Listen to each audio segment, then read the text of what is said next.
Hi, I'm Miss Jennifer, preschool specialist with the Bloomington Parks and Recreation Department's Banneker Community Center. Today I want to share some rhymes and songs about winter clothes. It's gotten pretty cold outside, so now when I want to go for a walk, I have to wear some special clothes to keep me warm. I have a warm winter coat, a fuzzy hat, a long scarf, and some gloves for my hands. If it's raining or snowing outside, I even have some boots to keep my feet warm and dry. When I wear the right clothes, I can go outside even when it's cold. Winter clothes take some practice. There are more pieces to put on, and they're different from what we were wearing when the weather was warm outside. So let's sing a song that will help us learn how to put on our mittens. Put your hand up like this.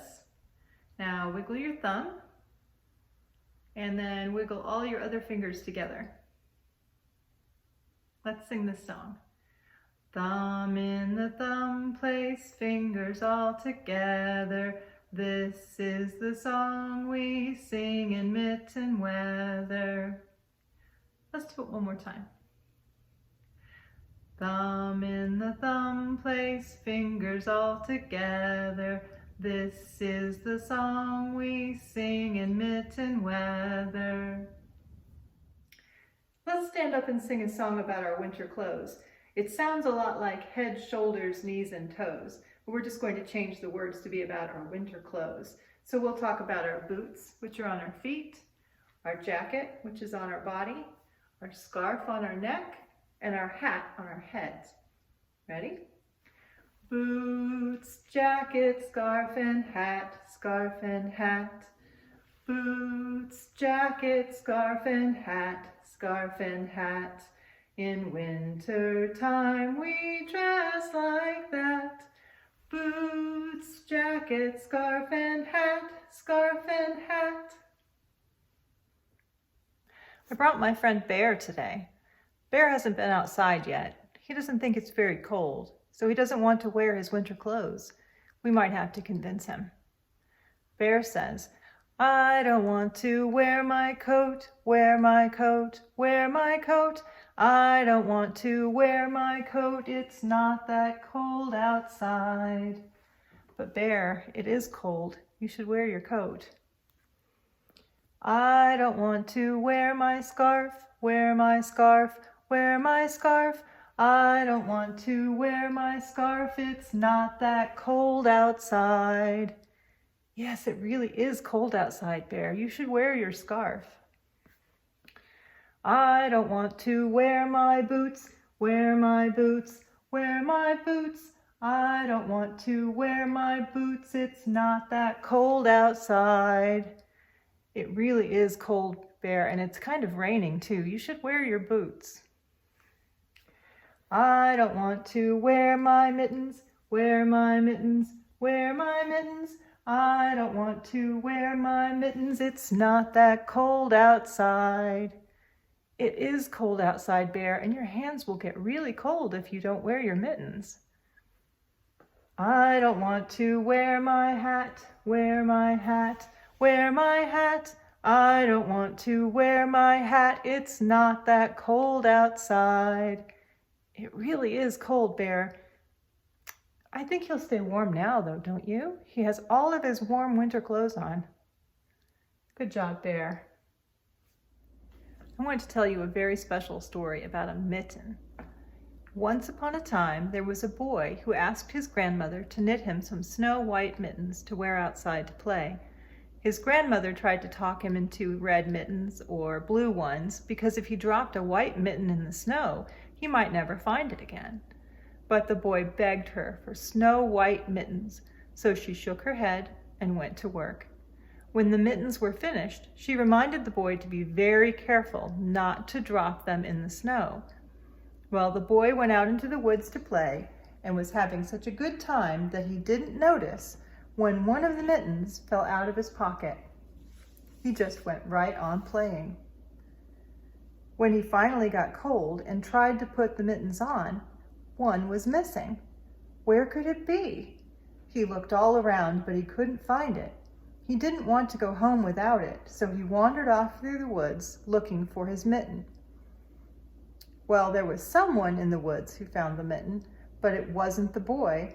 It was a mole.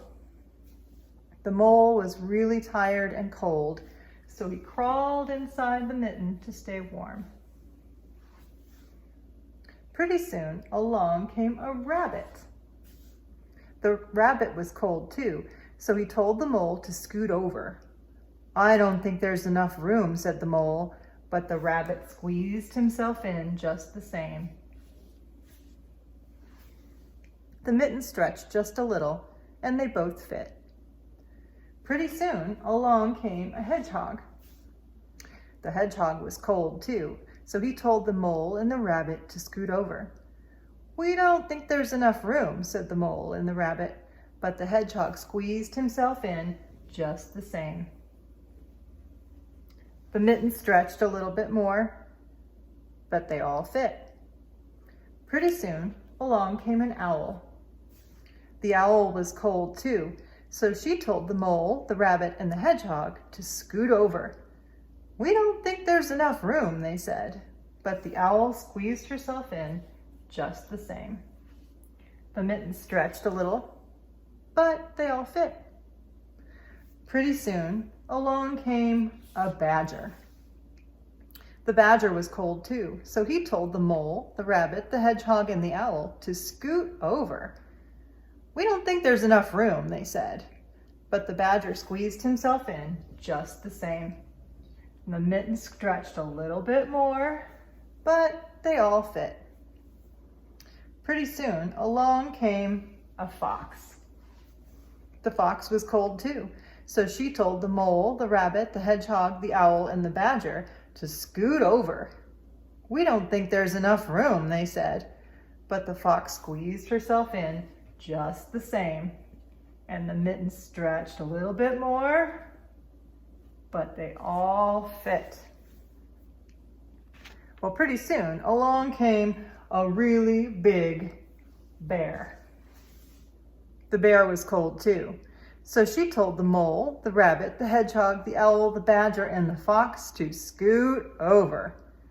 "We really don't think there's any more room," they said, but the bear growled and squeezed herself in just the same.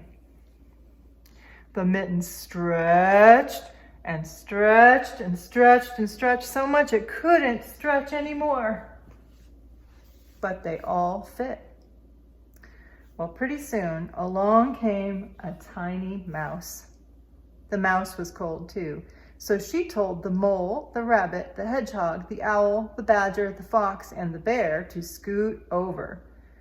"We know we can't fit anyone else inside this mitten," they said, but the mouse was very small, so he climbed up on the bear's nose and squeezed inside, taking up hardly any room at all. They were all cozy and warm inside the mitten until the mouse's whiskers tickled the bear's nose. Suddenly, "Oh, oh, achoo!" the bear sneezed and blew the mitten off.